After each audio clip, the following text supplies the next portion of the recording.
परमपिता परमात्मा और उनकी सभी पवित्र आत्माओं को नमस्कार। वाणी दो तरह की होती है। एक वाणी लिखने, पढ़ने, बोलचाल में आने वाली वाणी है तथा दूसरी शब्द या नाम रूपी सर्वव्यापी सर्वसमर्थ वाणी है। संत महात्माओं द्वारा उच्चारण की गई वाणी उस सच्ची वाणी, अनादि अविनाशी वाणी की ओर संकेत करती है जो परमात्मा का रूप है। सच्चा शब्द ही सच्ची वाणी है जिसकी हर युग में संत महात्मा महिमा करते रहे हैं। वह अनादि अविनाशी वाणी लिखने, पढ़ने और बोलने में नहीं आती। वह वाणी मानवीय रचना नहीं है, न ही वह वाणी समय स्थान की सीमा में है। वह वाणी परमात्मा से बह रही शक्ति की धारा है, अंदर बाहर सारी सृष्टि में व्याप्त है।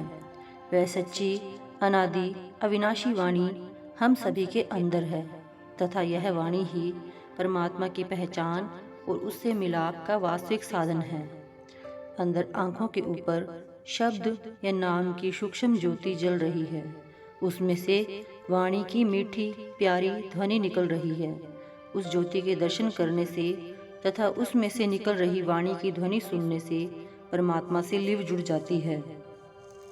मनुष्य की यह स्वाभाविक प्रवृत्ति है कि वह आसान से आसान साधन ढूंढता है तथा लोग संत महात्माओं के ऊंचे, सच्चे, निर्मल परमार्थिक उपदेश पर चलने के बजाय मनचाही रस्मों के शिकार हो जाते हैं। गुरु साईं फरमाते हैं कि शब्द यानी नाम रूपी अमृत का सच्चा कुआं हमारे अपने अंदर है। इस कुएं में से अमृत पीने तथा आत्मा को निर्मल करके प्रभु से मिलाप करने का सौभाग्य उस कर्ता की दया मेहर से ही प्राप्त होता है। गुरु साहिब कहते हैं, हमारे सतगुरु ने हमें यह ज्ञान बख्शा है कि आत्मा को अमर जीवन की दात देने वाला शब्द यानी नाम रूपी अमृत का सच्चा सरोवर शरीर के अंदर है। जो भाग्यशाली जीव सतगुरु की समझाई युक्ति के अनुसार ध्यान आँखों के ऊपर स्थिर करके समाधि की अवस्था में संसार तथा शरीर की तरफ से मुर्दा हो जाता है, उसकी आत्मा अंदर से प्रेम पूर्वक वह अमृत पीना शुरू कर देती है। अमर जीवन बख्शने वाला अमृत का सच्चा सरोवर अंदर है तथा उसको शरीर ने नहीं बल्कि आत्मा ने पीना है। अमर आत्मा ने होना है, शरीर ने नहीं। बाहर ना कभी सच्चे अमृत का कुआं या सरोवर हुआ है और ना ही हो सकता है। दुनिया के सभी लोग अमृत को श्रेष्ठ पदार्थ कहते हुए उसकी महिमा करते हैं, क्योंकि अमृत पिए बिना कोई भी अमर नहीं हो सकता।